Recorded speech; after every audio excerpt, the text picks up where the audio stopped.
Northwest Center for Media in downtown Cape Girardeau. Welcome to Focus on Southeast, a program on issues, events, and people impacting the campus of Southeast Missouri State University.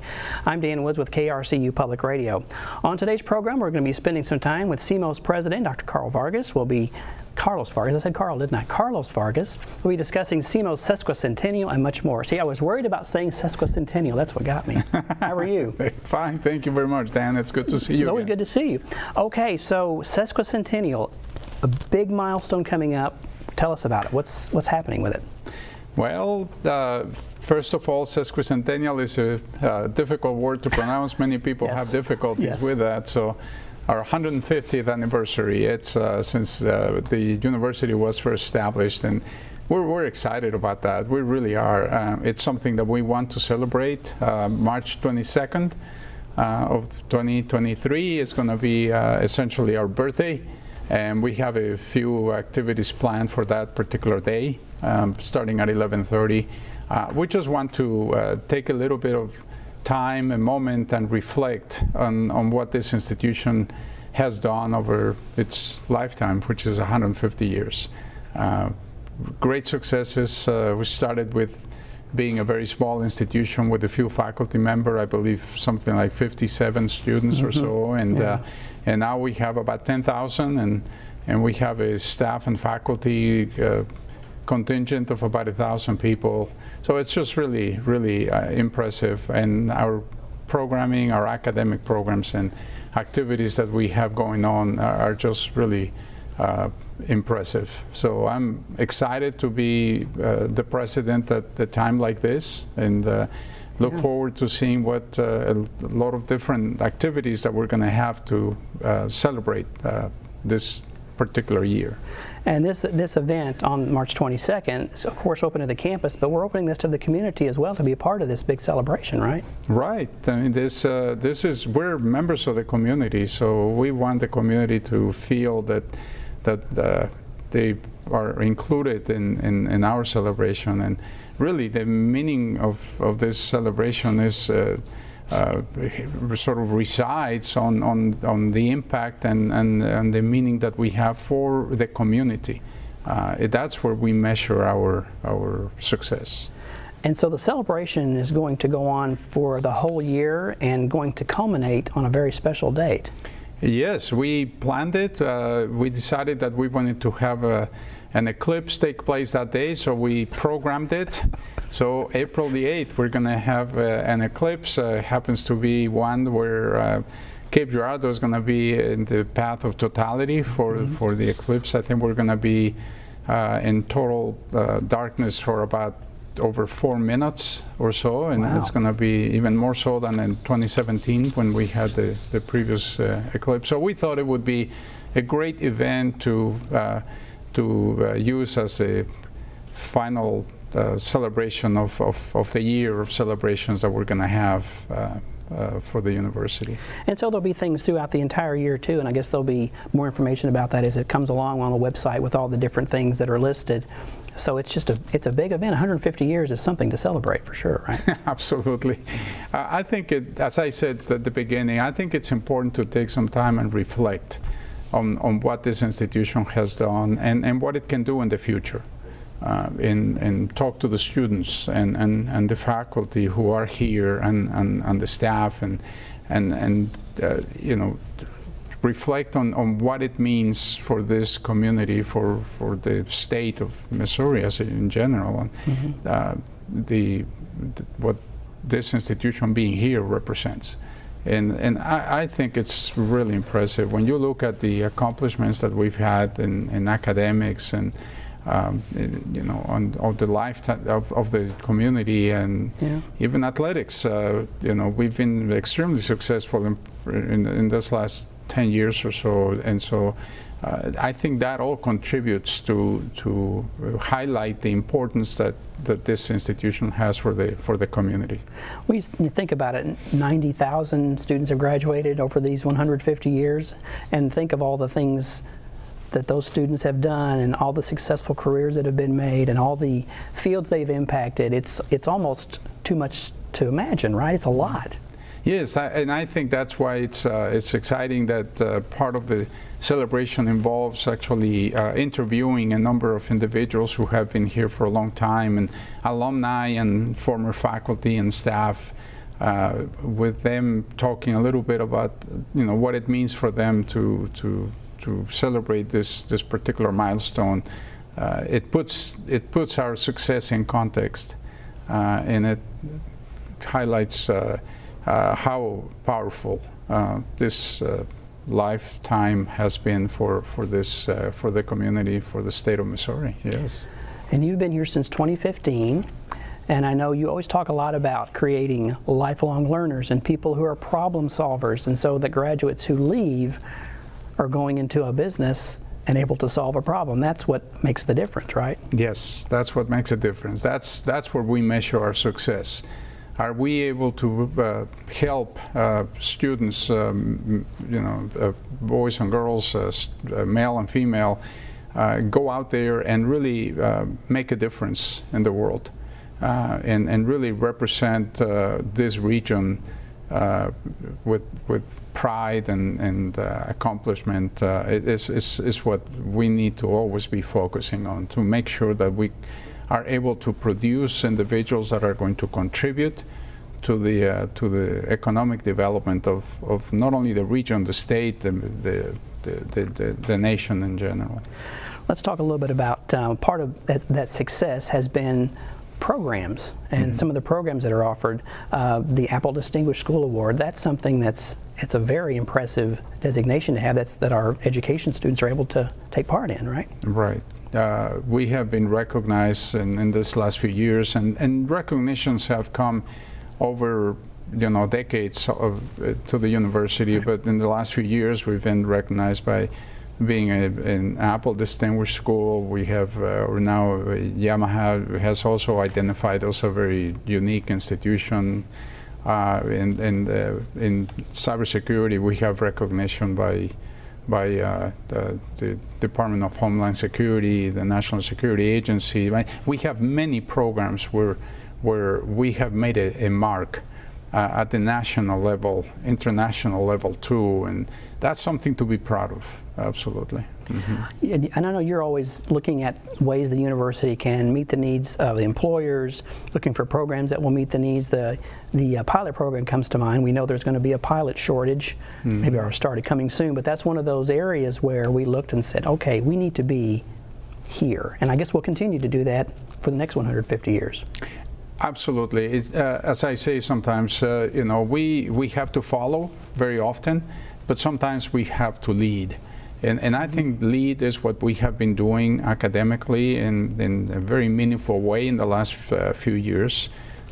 This is our program, the professional pilot program is one of them. We are about to present to the board a new program on aviation management, and we're looking at other programs that are going to be equally interesting and relevant for students these days. Technology is advancing in a very, very significant way. There's Thomas Friedman talks about living in the age of accelerations. The speed that we are moving with is actually increasing. And technological developments come in faster and faster and faster, and so we need to adapt to them, and we need to figure out as a society how we handle those new technologies. Social media is an example of a technology that now is we have to, as a society, react to it, and how do we handle and how do we manage that? So all in all, what we need to continue to be is innovative. We need to develop programs in the university that are actually of interest and that are addressing the needs and the expectations of our students and the community around us. Is it hard to get it? Is it hard to know where to be in 2 years, 3 years? I mean, how do you sort of look ahead? Do you talk to other institutions? How do you sort of find that place? We look at what's happening in the world. We continue to look at the news. We look at what the business sector is doing, what the industrial sector is doing, and really we sit down in the academic side of the house. They sit down and they figure out where are we going and what does it make sense for us to do. again, thinking that we need to be innovative, not just follow what somebody else has done, but what is it that we can do? How can we integrate? How can we look at the intersection of different disciplines and try to think of what is going to come out of it and put together programs that are going to be preparing people to deal with those new interdisciplinary sort of disciplines that are coming out. Has it changed a lot in your years in higher education? Did it used to be that there was always just sort of the standard boilerplate things that always happened, and you really can't do it the way you always used to do it because of how technology is advancing and changing so quickly? Has it changed the mix? I think it has. I think, I mean, when you think about the fact that one of the very prominent fields of study these days is cybersecurity, it just lets you see that, 40, 50 years ago, that was not something that you worried much about. These days, industries, businesses, nations are attacked in ways that are almost invisible. You can only realize that by electronic means. And so how do you prepare yourself? How do you put in place business processes that allow you to continue to operate and be successful in an environment that is actually very different now from the one that our ancestors were exposed to? A lot of change. A lot of change is going on, and we need to not only be reactive, but we need to be proactive. That's when I talk about being innovative as an institution. So our students we need to prepare students who understand the value of creating new ideas, creating new jobs. As I tell students, you need to create your own job. Don't just rely on somebody telling you this is what you're hired to do. You need to think about how you can improve. Always think about changing or improving what you're exposed to. That's what I think is important. And that is a habit that we as an institution need to help students develop. Okay. Why don't we take a break and we'll continue in just a moment. You're watching Focus on Southeast, and we will be right back.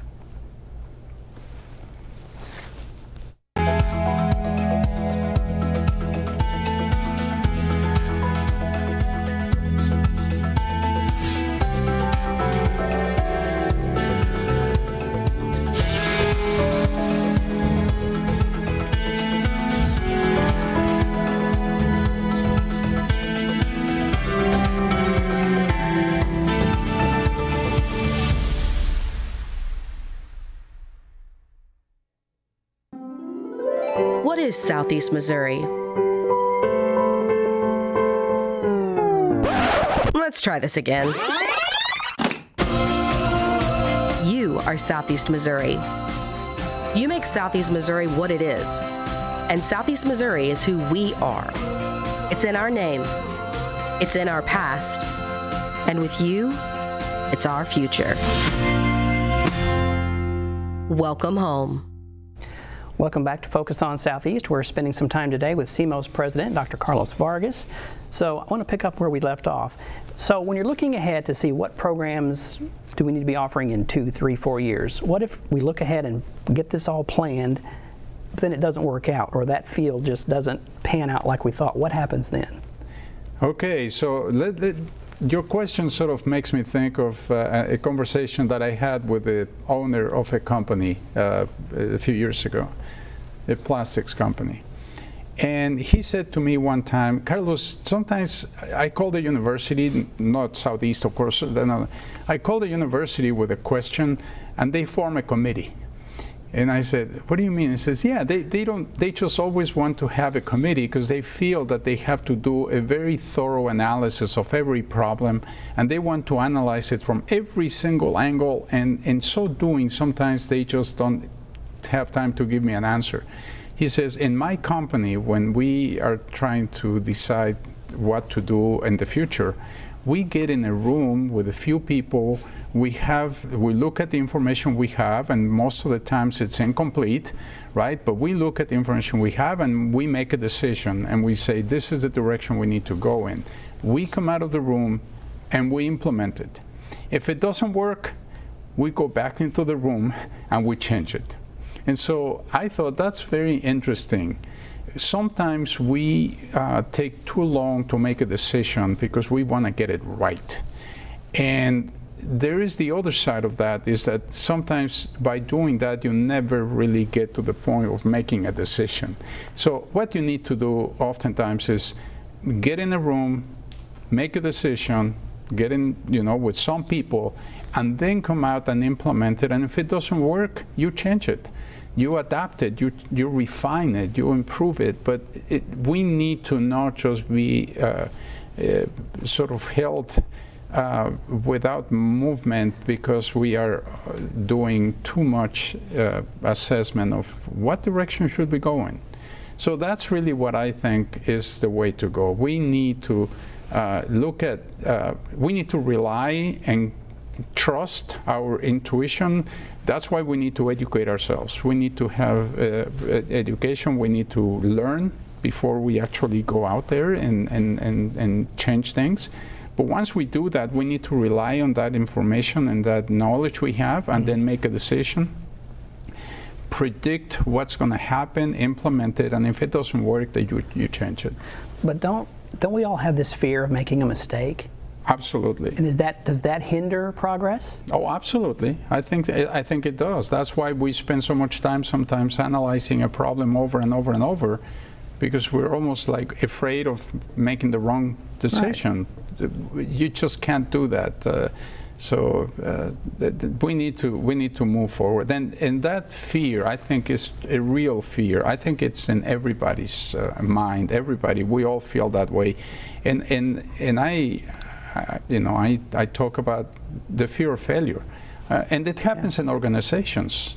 There's such thing as a CEO creating a fear of failure, and when you create a fear of failure in an organization, people don't become innovative because they're afraid of what can happen to them, to the job, if they make a mistake. You cannot do that. So there's actually in the literature, in organizational literature, they talk about CEO sometimes creating this fear of failure that makes the organization not move in an agile manner. And so that's something we need to always be mindful of. And I personally try to avoid creating fear of failure with the people that work with me. Is try some things, and if they don't work, we just change it. Right? And adapt. Yes.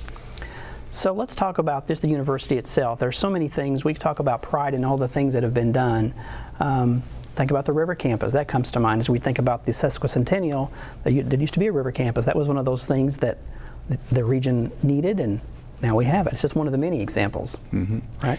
Yeah, and we need to continue to do that. One of the things that we have been placing a lot of effort into interest in recently is developing partnerships. I think it's becoming increasingly clear that the institution needs to connect with the community. And so we have, here in Cape, we have a number of partnerships that are very successful, and many of them have been in place for a long time.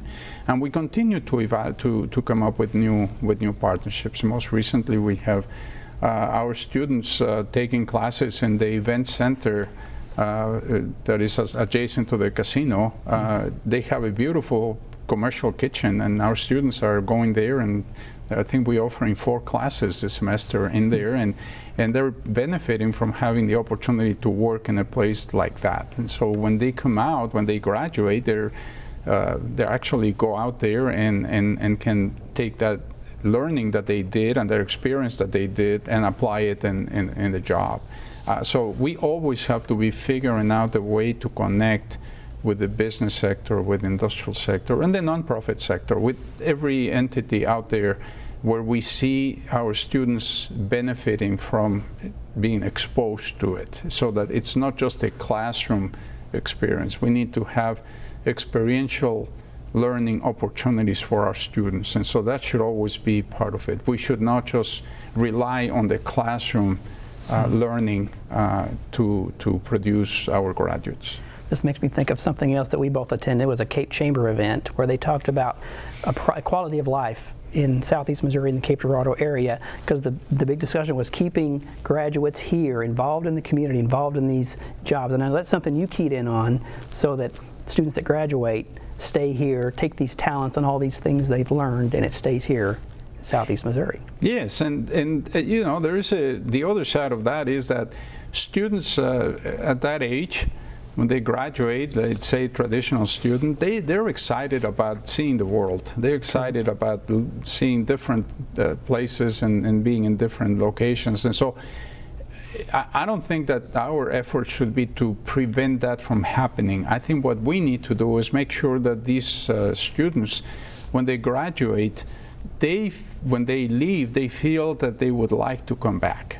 To leave in them this desire that, hey, that's a nice place for me to maybe eventually go back to. I mean, this region, Southeast Missouri, I think is wonderful for families. I think there are plenty of opportunities in a very safe environment to come back here too. And so we should just make sure that the students know that there's an opportunity to come back. Now, of course, at the same time, we need to continue to be attractive to industries and businesses so that they locate themselves here, which are the ones that are going to be offering the jobs. You know, it's difficult to keep somebody here if you don't have the jobs available.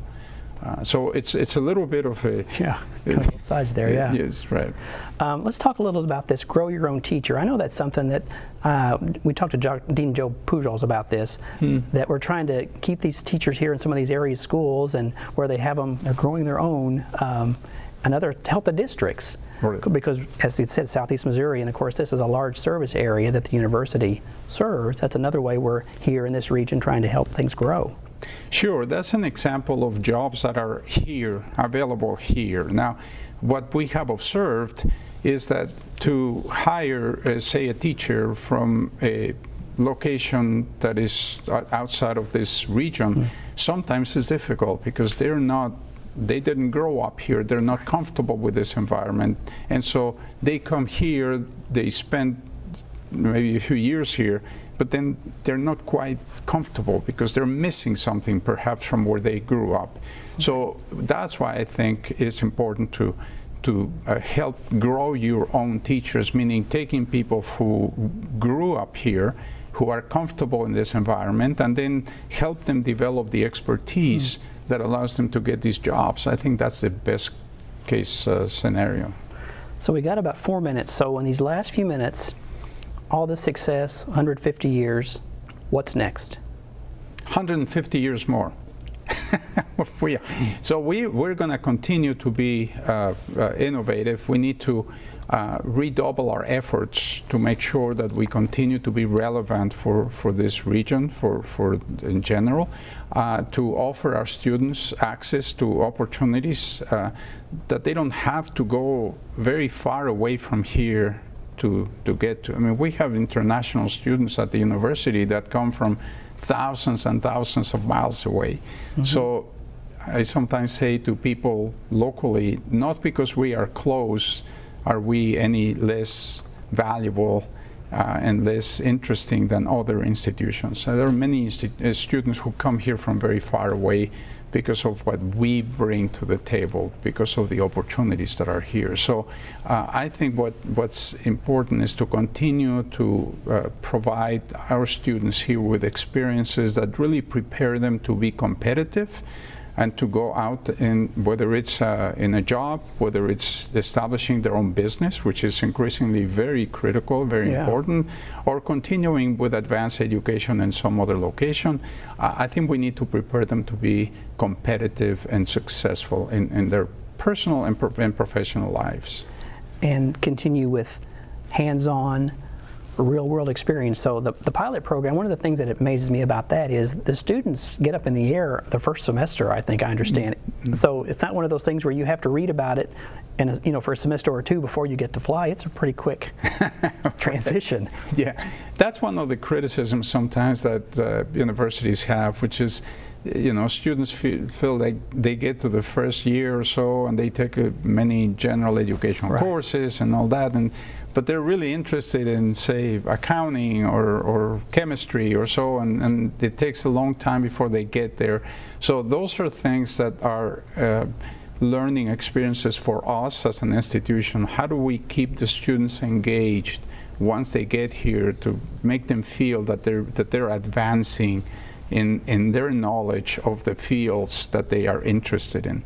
At the same time, general education is a very important sort of curriculum, because it gives the students that it allows their education to be rounded, so that it's not just a single discipline that become experts at, but it's really a rounded education that allows them to interact with others, to communicate, to be able to interact with other individuals, to work in teams. All those are skills that are required in the business world, and so we cannot ignore that. You need to make sure that you provide the students with experience and expertise in a discipline, but they need to be able to live in an environment where they need to show others their value in more than one way. Okay, we got 1 minute. So in 60 seconds, with the Sesquicentennial, the 150th, with all the celebrations and all the things that are going to happen, what do you want people to come away understanding better than they may right now about the university? I would like to see people increasingly understand the value that the university has for this region. Sometimes you take things for granted. And I'm hoping that with this celebration of this 150th year, that people will again, I use the word reflect on what this university represents for this community. And sometimes you can do that by looking at what would this community be like if the university wasn't here. And I think that you start realizing then that you would be missing quite a bit. Quite a bit.